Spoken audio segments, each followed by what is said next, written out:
নমস্কার, জয় শ্রীকৃষ্ণ বন্ধুরা। আজ আমরা ভগবান শ্রীকৃষ্ণের জন্মাষ্টমীর ব্রত কথা সম্পর্কে জানব।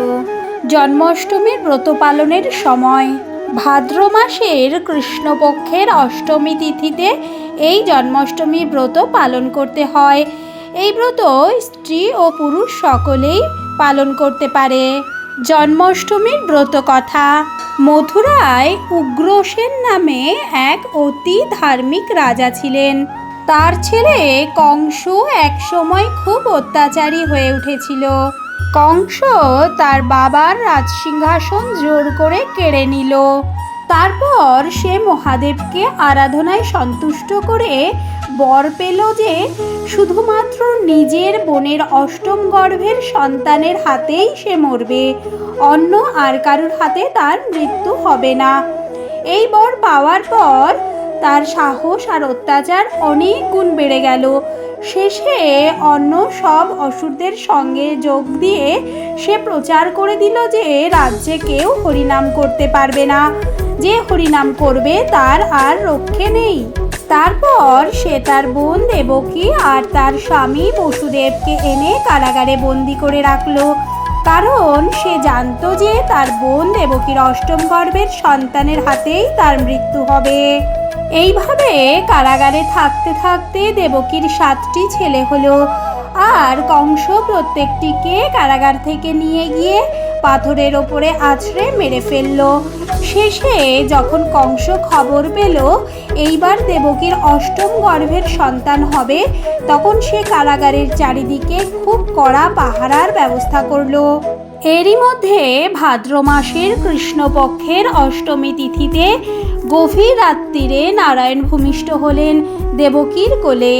নারায়ণের শ্যামবর্ণ চতুর্ভুজ মূর্তি দেখে দেবকী আর বসুদেব একেবারে মুগ্ধ হয়ে গেলেন।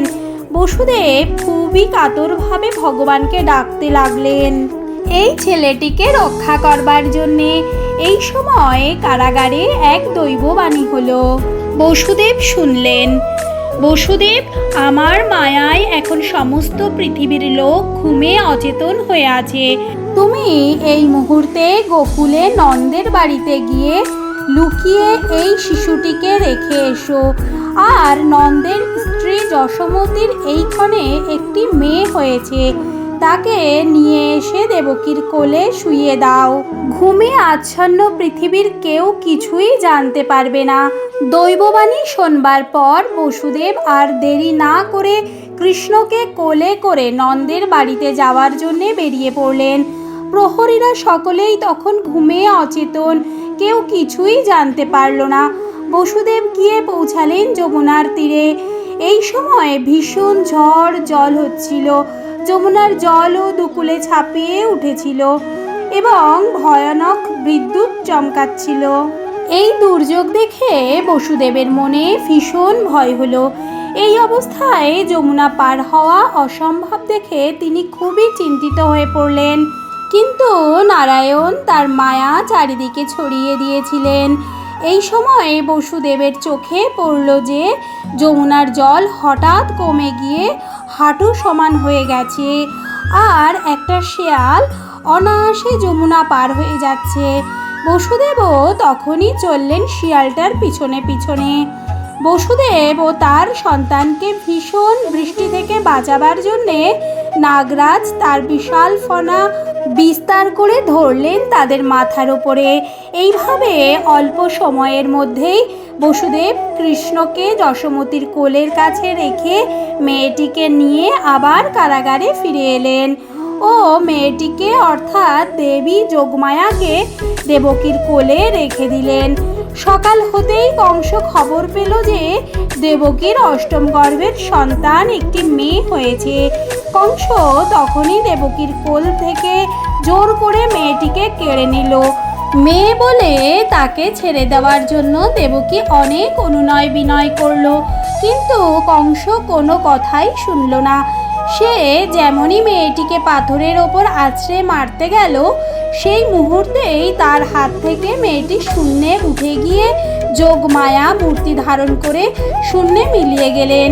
যাওয়ার সময় তিনি কংসকে বলে গেলেন, তোমারে বধিবে যে গোকুলে বাড়িছে সে। তারপর সময় পূর্ণ হতেই কংস শ্রীকৃষ্ণের হাতেই বধ হয়েছিল। এই পূর্ণময় ব্রতকথা যে ভাদ্র মাসের কৃষ্ণাষ্টমীর দিন উপবাস করে মন দিয়ে শোনে এবং পরে তার 7 জন্মের পাপ নষ্ট হয় এবং অন্তিমকালে তার বৈকুণ্ঠ লাভ হয়ে থাকে। শ্রীকৃষ্ণের জন্মাষ্টমীর ব্রতের ফল।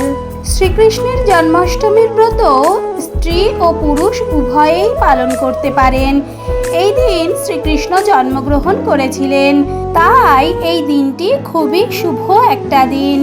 এই ব্রত পালন করলে সমস্ত পাপ ও অকল্যাণ দূরীভূত হয়।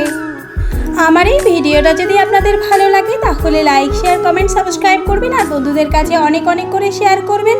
জয় শ্রীকৃষ্ণ। ধন্যবাদ।